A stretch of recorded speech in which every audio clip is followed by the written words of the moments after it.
Welcome to another edition of Play It Through, and this time around it's Little Mermaid, brought to us by Capcom. Another one of the great games that Capcom released based on the Disney license. Now this game does of course have similarities between the other Disney games, but it also has some unique gameplay elements to it. It also happens to be probably the easiest of all the Disney Capcom games. Now during the course of the game I'm going to show us some of the treasures, but I'm not going to collect all of them, due to the fact they are just to build up your point score like you do in some of the other Disney Capcom games, and they really don't change the ending. There is no alternate endings to this game, like there is in some of the other Disney Capcom games, such as DuckTales. Now we start off with the story, which is vastly different, actually, from the animated cartoon. In this version, Ariel was already on land, somehow already as a human, was going to marry Eric already, could easily talk to Eric, unlike the film, and then Ursula has taken control of the sea, all the fish in the sea, and is going to take over the ocean by controlling the fish. Ariel then explains of what she is, that she is a mermaid and a princess of the undersea, and that she has to go save them. So she jumps back in the water and somehow immediately turns back into a mermaid. So as you can see, it's vastly different from the animated feature film. So, our first level in this game is the Sea of Coral. It's a basic level, it's pretty short overall, all the levels are relatively short, but just get the hang of the basic controls of the game. Now you can move around, now you're underwater, so it definitely controls a little bit differently, similar to maybe like a side-scrolling shooter in some ways, just because you have full motion of your character moving up and down, left and right, but without actually having to like jump from platform to platform.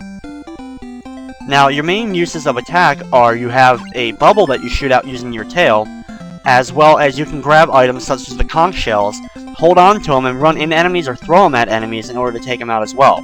If you're holding one of the shells in your hand, you can just bowl through enemies easily, but you also need the shells in order to open the chest to give you many of the game's power-ups, as well as pieces of health. Now, we're actually already at the first boss. I suggest hanging on to the left side, and 3 fish will usually spawn from the right. You can hit all 3 of them with the bubbles real quickly, and then bring up at least 2 of them, sometimes you can get all 3 at him before he disappears to the left. Grab the 3rd one, and then just run into him or throw it at him in the corner, and then just wait for one more fish to spawn, hit him with it. Very simple boss to take out, very easy. A good way to get yourself into the game. Now, the other thing in the game is you have power-ups. You have red power-ups and you have green power-ups. The red ones increase the power of the bubble you shoot out. You have the default bubble, you'll have a tri-bubble, and then this red bubble. And what it does is some enemies you cannot take out or cannot encase in bubbles with the basic attack. Some of the bigger enemies, like the octopi that we saw in the first level, can only be taken out with the more powerful bubble. The green power-up increases the range of your attack, so that when you shoot the bubble out, it will go farther. Now, there's 3 power-ups total for each of them, so when you've collected 3 of the red orbs and 3 of the green orbs, you have full max power. Now, unless you lose a life, you keep your full max power, so you don't need to constantly keep collecting unless you do lose a life. Now, as far as your health goes, you can see in the upper left corner, I currently have 3 hearts, and it looks like I can have a possible 5 hearts.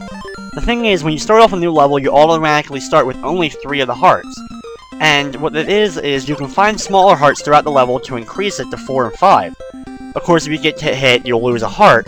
But the other thing is, every time you finish a level, even if you built up 5 hearts, you end up going back down to 3 hearts. So, it's really up to your discretion whether or not you're going to need those extra hearts to go through the levels.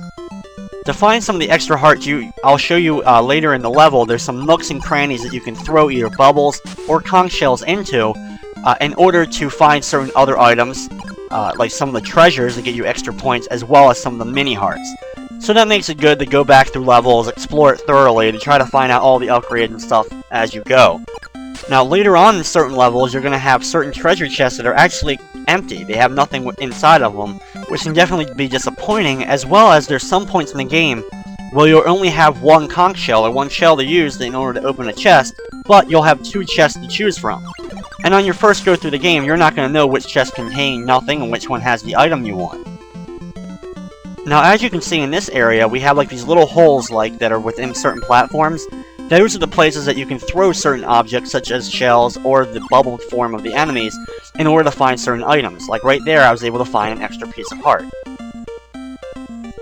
Now, here is the second boss of the game. This is Flotsam and Jetsam. Ursula's, lackeys, her pets, basically, the giant eels. Now, to take them out, they will change places, and they'll either go right back inside the ship, or they'll take off screen, and then they will reappear somewhere else in the ship.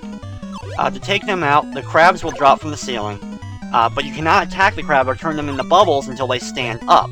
Once they stand up, then you can turn them into a bubble, grab them, and then throw them at your enemies, the eels here, in order to take them out.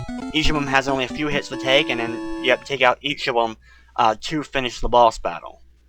Just like other Disney games, of course, we're going to rack up our score here at the end of it, which you can speed through by holding in the button. Now, for our third level, we actually have the Sea of Ice. So it changes it up a little bit, gives you a little bit different of an area other than just the water. You'll have to deal with certain platforms and such.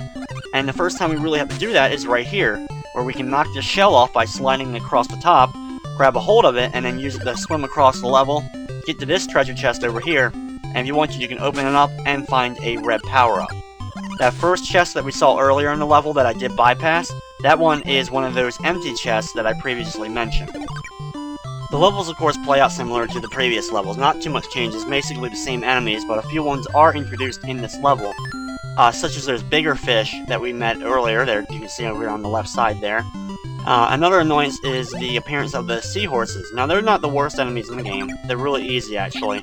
They float up, and then when they get on the same level as you, they come at you. Pretty easy to dodge, because most of the time, if you just continue going straight, they'll actually go right below you. They'll start moving forward actually below you, so they're actually really easy to dodge. You don't even have to move to take them out most of the time. Now, to get this chest, first you have to throw the shell up on that platform. If you try to throw it over the platform into the water on the opposite side, it's going to sink before you're able to get to it.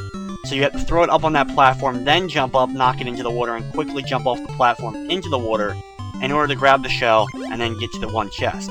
The other chest in that area was one of those other ones that had nothing in it. Now, this is the third boss of the game. This is the walrus boss, as you can obviously see. I don't know really if he has a specific name or not. But for him, you're in the water, and he throws conch shells down, or they fall from the side, and he knocks them out at you. And you can use them to hit him.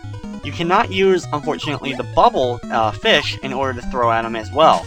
So you have to sit there and wait for the conch shells to fall from the sky, go into the water, and then you can grab them and throw them up. His other main attack, of course, is those ice-cubed fish that'll just fall straight down into the water, go to the bottom, and when they unfall, they'll just go right off screen very slowly, and you don't even have to take them out. So he ends up being very, very easy.